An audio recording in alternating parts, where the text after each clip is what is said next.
boys and girls. So how's everyone feeling today? Feeling good? Awesome, that is Susie, our female bald eagle. The female raptors are bigger and heavier than the males, and she is no exception. Here is she comes. Fantastic. Susie has been with us for almost 25 years.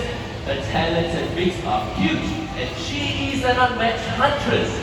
That's right, now Susie weighs 4.7 kilograms. At high speeds, she can lift a prey of up to 4 kilograms, which is almost her. Now let me just take this cup as a marker. And this is Let's give a round of applause for Susie, everyone, our American Bald Eagle.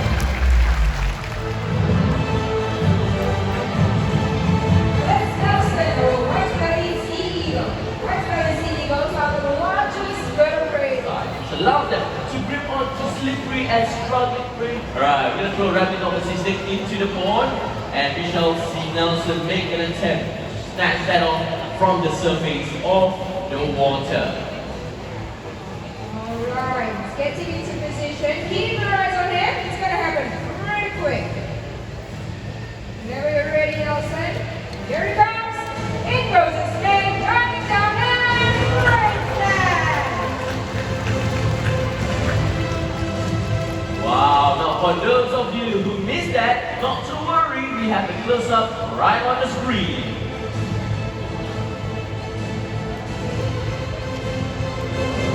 Wow, beautiful snatch there. Alright, once again let's give it up for Nelson, our white-bellied sea eagle. Your shovel, white-bellied sea eagles are actually one of my favorite raptors you can spot. The brownie kites like Sapphire are medium-sized raptors, but don't let their size fool you. They can steal a prey from a bird as big as Nelson. And if you're walking around one night, do remember to look up. That is how they look like in the skies. Now it's easy to spot the differences between these two birds. So firstly would be the size, and then the coloration, last but not least, the shape of their wings. So white-bellied sea eagles, they have V-shaped wings with a wedge-shaped tail. And brownie kites have M-shaped wing with a U-shaped tail. And they are of course much more brownish. And with that, our blue Sapphire has done well. It is time for her to head back home. Oh, it's right there, little old raptor in the tree. There you go. Let's give Sapphire a big round of applause, everyone. From Africa and from Europe. Save and protect these birds, or our skies will soon be empty.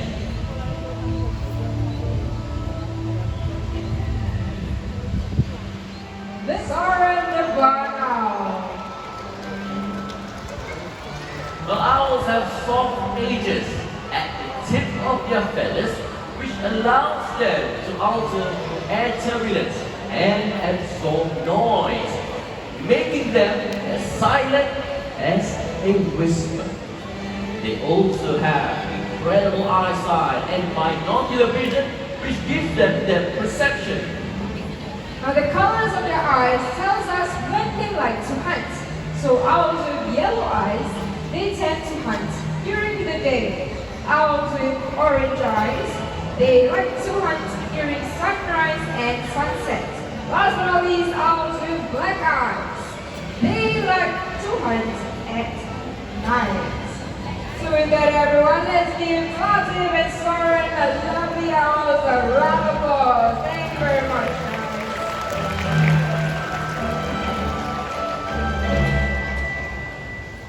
Ladies and gentlemen, you have seen us travel our southern crested Caracara. And look at it, not wasting any time. These are highly intelligent birds, going straight to foraging of insects. So using his flat claws and talons, he's using them to forage for food. And sometimes he will even use his beak. Okay, you've done enough with that rock. How about this one? There you go, with his beak. So not only do they raid nests and steal, they can even steal food from other birds.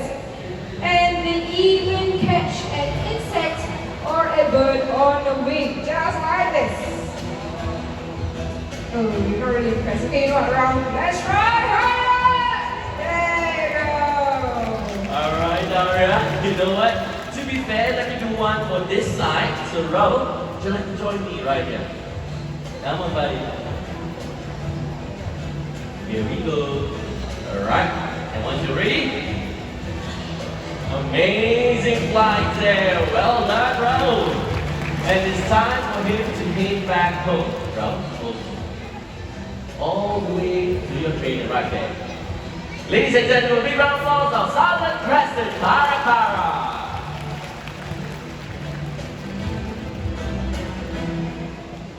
Now, birds like Raul, widely misunderstood birds.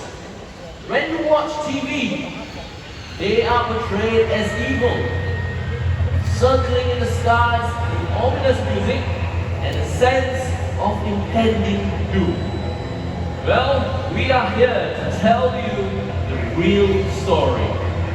Vultures use columns of air to fly and glide as they look for dead animals using their sense of sight and smell.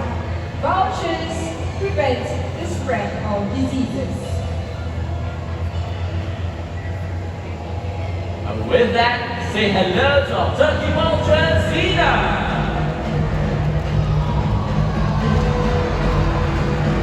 And they come from the Americas and what many birds finely tuned sense of smell. Turkey vultures are usually the first to the scene of a carcass. Now the other vultures will follow them, and the other vultures will do the hard work of tearing apart the tough meat or the tough skin of the animal. And one fact about turkey vultures is that they have acidic stomach acid. It is acidic as cow batteries, which allows them to digest carrion. With that, it is time for Zena to head back home. All the way back to your trainer. Up you go. Alright, looks like someone really loves the lineup. You know what? He wants a big round of applause. Let's give it up to turkey vulture Zena. Big round of applause. Turkey vulture.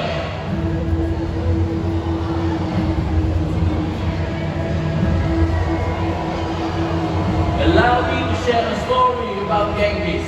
Back in 2005, a young Himalayan privet vulture began its migratory journey from the Tibetan plateau down to Thailand for the winter. Along the way, he got lost and ended up in Orchard Road in Singapore. Suffering an injury which prevented him from being released back into the wild. So he is now a very special member of our raptor family. With that, everyone, let's give it up for Genghis, our Himalayan privet vulture.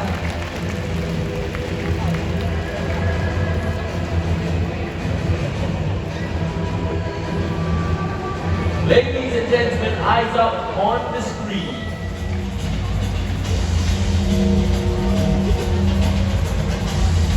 They are the middleweight that feeds on organs and flesh. They're also sociable and yet aggressive feeders. Now once they reach the carcass, they will wait nearby before feeding. But once they get going, about 100 birds will gather for a meal and strip the carcass clean in less than 5 minutes. Once widely found in Africa, they are critically endangered and disappearing at an alarming rate. The next course we have the ligaments and the heart of the animal. That's the Cinereous vulture, our heavyweight from Europe. Now these birds are usually solitary except for their mates and have chicks. So they prefer to feed in smaller groups. Our male right back there, he has and eats chunks of flesh.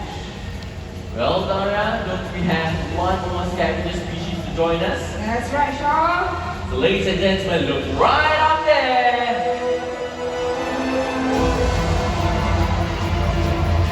That is the marble stalk from Africa. Now they got a dagger-like beak and stern old man face. Now they cooperate and coexist with vultures. About 11 species of vultures in Africa clean up 70% of the continent's area.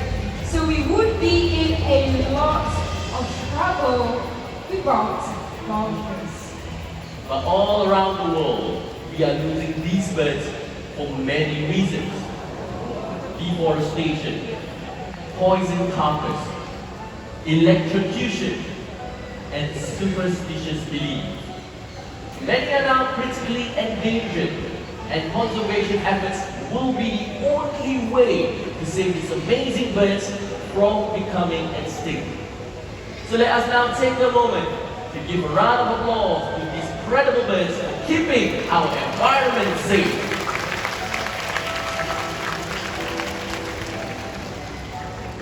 Today you met raptors and scavengers, these kings of the skies and walkers of our earth. They are a part of our ecosystem, a part of our planet. And if we lose them, we lose a part of our family. So ladies and gentlemen, thank you so much for coming down to our presentation. Let us all do our part to live in harmony with all predators on wings.